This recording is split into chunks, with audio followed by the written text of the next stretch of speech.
If you want to understand how media is going to change, you have to think about the people under 35 who have a completely different ecosystem of media consumption from those people over 35. And so the question is, do you want to be part of the future, or are you going to relegate yourself to remain and perish in the past? This is The Media Machine, where media, business, and innovation intersect. Hi, I'm Johanna Salazar, and I'll be your host as we examine the future of content, technology, and entertainment through the lens of 4 key pillars: process, profit, people, and planet.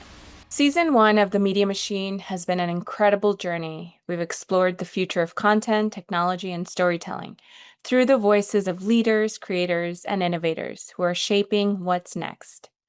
In our first compilation episode, we revisit the most memorable moments of Season 1. From Evan Shapiro breaking down how younger audiences are rewriting the media playbook, to Doug Herzog taking us behind the scenes of creating The Daily Show. From Rebeca Ricoy sharing how a single tweet from Lipa turned Duolingo into a global phenomenon, to Simon Leslie bringing Ted Lasso energy to real-life football. These are just some of the unforgettable stories that defined Season 1. And the best part? We're only just getting started. Season 2 is coming, and it's going to be bigger, bolder, and even more impactful. So I conjured up this idea of a show that we would do every night that would be part Sports Center, part Saturday Night Live Weekend Update, part Howard Stern, part Today Show. I had all these different ideas rolling around, but I basically came up with a framework and a format of we need to be different every night. We need to give our point of view on what's happening every day and make this a destination for people to get the humorous point of view on what happened during the day. And we should be those people. So, Johnny Carson's monologue was a big inspiration because that's sort of how it was done in those days. And I thought, well, we'll do headlines, news headlines to start, and we'll sort of capture the day. Then we'll do an interview because we don't have to write it and we can book it. It won't cost us anything. And then we should do a tape piece, some kind of funny tape piece. So that was the broad sketch of the idea. And I kind of got everybody on board. We didn't know how we were going to actually pay for it, but I just knew it's what we had to do. I sort of decided it was our manifest destiny. And the first person I approached was a woman named Madeline Smithberg, who I knew, who had produced the Jon Stewart show on NTV for us. And Madeline turned me down for all the reasons I just said. She said, no, we're not doing it. And then I went and talked to a million other people who also turned us down. And then I went back to Madeline. I said, you're going to do this. I'm going to make you do this. And my deal with her was, we're not going to do a pilot. We're just going to put it on the air and go for it. And I'm going to keep it on the air for at least a year. And we're going to figure this out because it's what we have to do. So if we don't get it right, if we don't get it right, we're just going to stay at it till we get it right. And the truth is, we got lucky, and coming out of the gate, we kind of got it right. At what point did you guys know you had a global phenomenon? That day that we woke up and saw, it was just so much. And no, there's one very specific moment that the entire team was like, oh my God, which was, I don't know if you're aware, but for a long time, we've played with Duo being obsessed with Dua Lipa.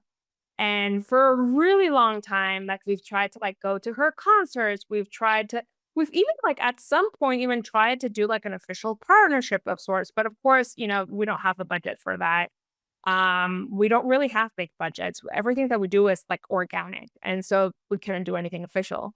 But we were just trying to get her attention no matter what.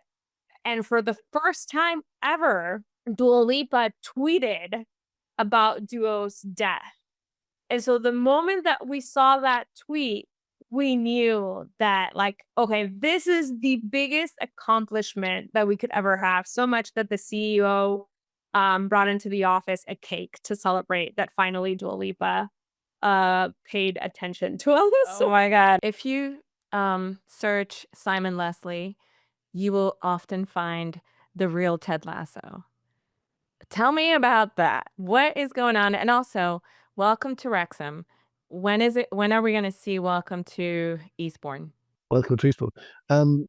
Soon. It's filmed. As soon as the season ends, we'll start releasing the episodes. It's a different story. What I came to realize is I want to be an authentic football club. want to be authentically brilliant football club, where we really care about the boys, girls, men, women who are playing at our club and make them better human beings. Once they leave us, they go on and do amazing things in the world. And they can say, this all started in Eastbourne. And there are lots of people whose love of the game has gone, their passion has been lost. And I'm slowly helping them bring it back one player at a time. And I want to build that infrastructure down in the South Coast that we can really do it. And in order to do that, I need better people. I need a better team. I need to keep improving the squad that I have around me to make sure that we can deliver that promise. And we've come a long way. What other term are you going to coin next? When that term came to me, and it was someone that brought it to me, and then we wrote the article together, that article definitely changed the trajectory of my life. When I said, is direct to avatar the next direct to consumer? Because right after I published that, I had people in C-suite at major brands reaching out to me on LinkedIn and saying, oh my gosh, you put into words what I was thinking. How do we work in this space?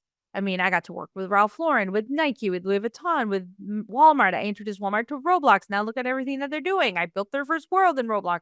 So I don't know. That really changed my life. So yeah, I think some new things are coming my way with kind of new things in the tech and relationship space. How is implementation of AI going to recalibrate the labor force? Artificial intelligence is the new electricity, for sure.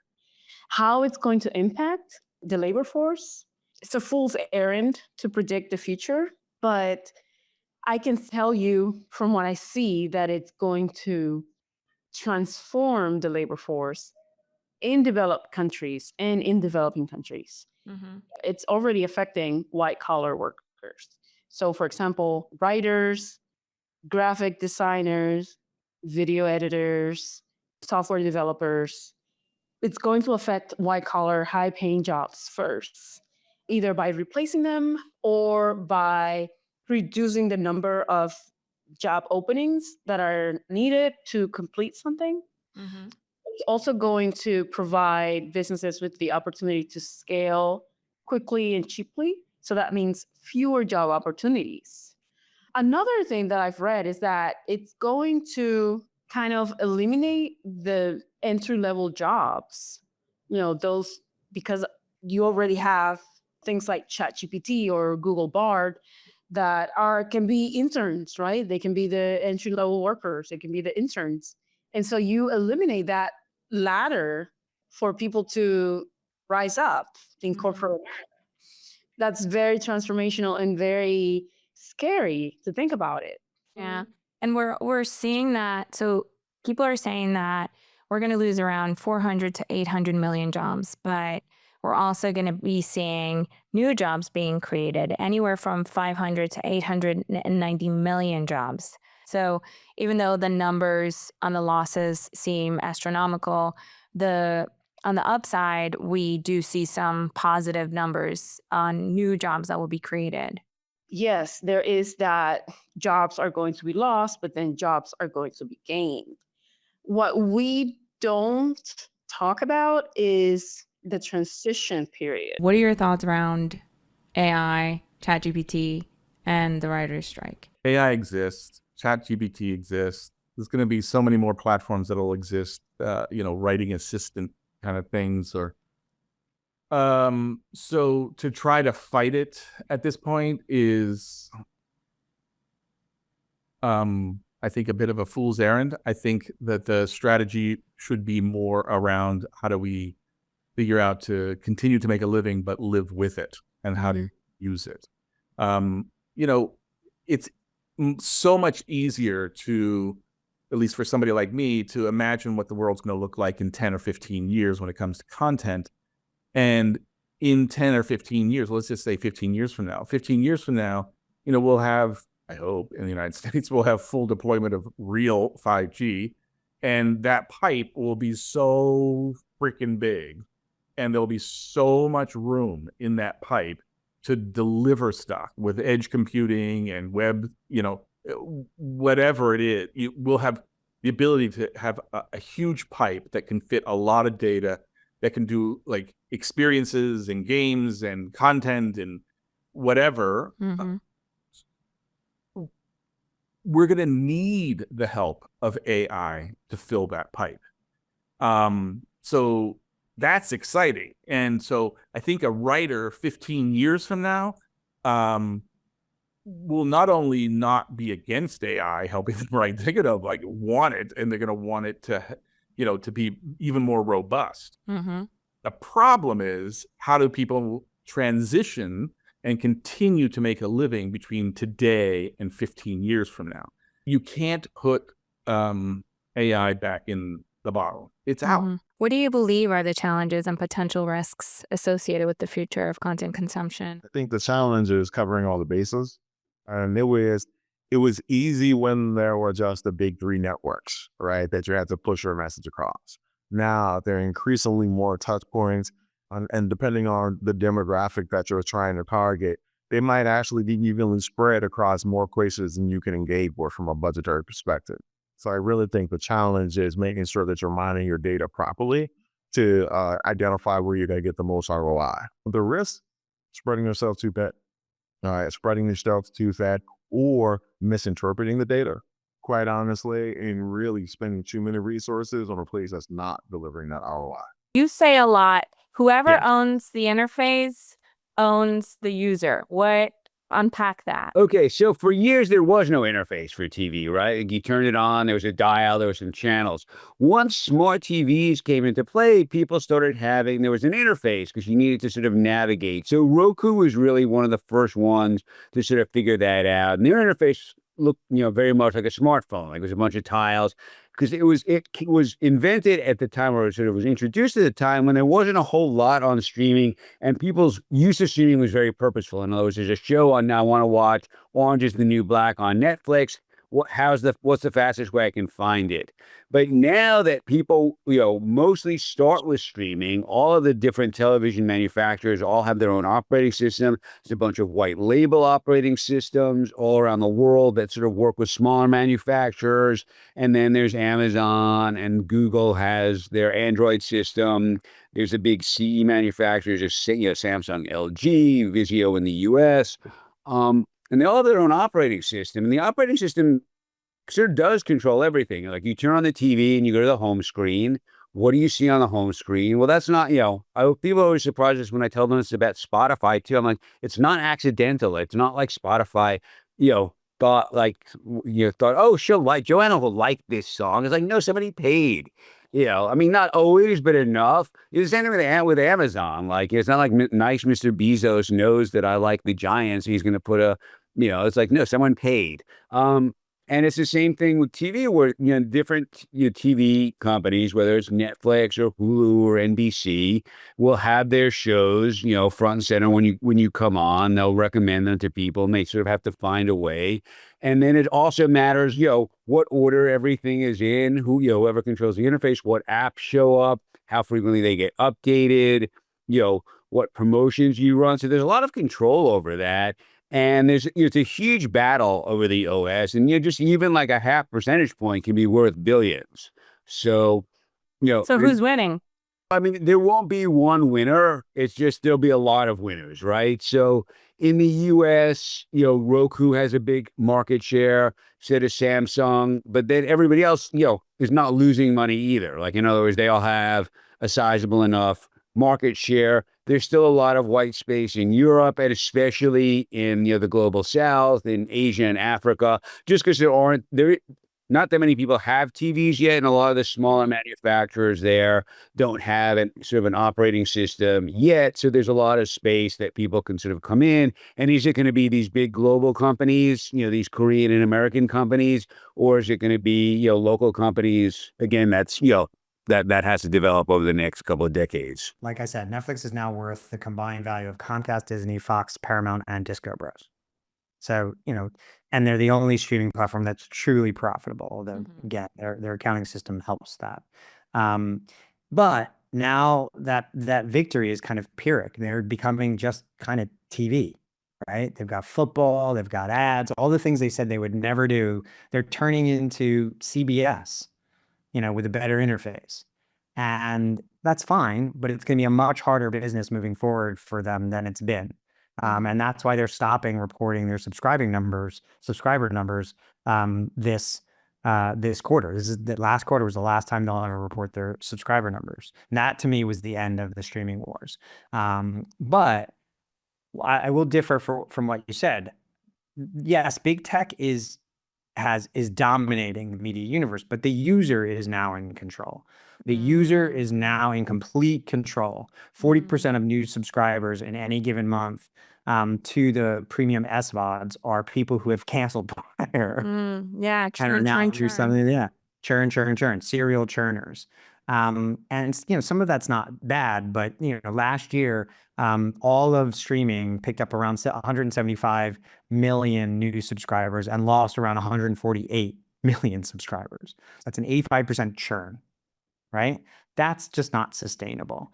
But the great media war, in my mind, is not about big tech versus big media, or the creator economy versus Hollywood, or company versus company even. It's culture versus culture, and that's internal. It's mindset versus mindset. It's a battle between the past and what's next.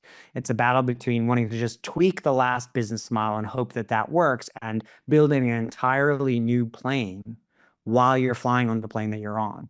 It's about testing and learning versus the fear of finding out. And that is the great media war. It's a generational war to a certain extent. And I don't mean just age, I mean mindset, because I'm super old. I'm 57. But I think I try to think like a 27-year-old as much as I possibly can, because why wouldn't you? If you want to understand how media is going to change, you have to think about the people under 35 who have a completely different ecosystem of media consumption from those people over 35. And so the question is, do you want to be part of the future, or are you going to relegate yourself to remain and perish in the past? If you were writing checks right now for creators, what would you tell them to do? I would tell them, I said, look, your job is to figure out not only how to grow, but how to figure out to grow where you are not the bottleneck and mission critical to everything. I'm not saying you don't want to be on camera. That's your passion. Do it. I'm not saying if your passion is writing every, open, do it, or you want to edit, do it. But you do want to figure out, like any entrepreneur, if you want to scale and you want your business at some point to live beyond you or be transactable, how do you replace yourself in most things? How do you start a movement? There's a phrase that I always have, which is, we don't know anything. It's nice to say we think we know, but at the end of the day, we have the best, all we have is our instincts and our gut feeling.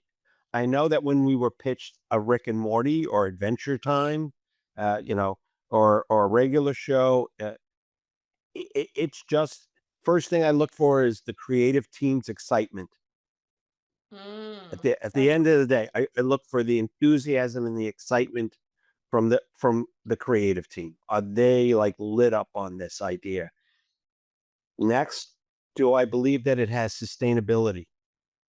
Anybody can come with a great idea. I've had a lot of meetings about shows, and it's like, oh, great idea.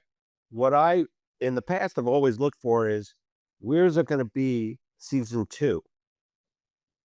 Because to me, the measure of success in terms of show, you all want a success of year 1, but is it sustainable? Does the creative talent or the creative team have a vision of where it's going with the threads and the characters? Okay. How do I think it's going to resonate with an audience? So that to me is all very important when it comes to television shows.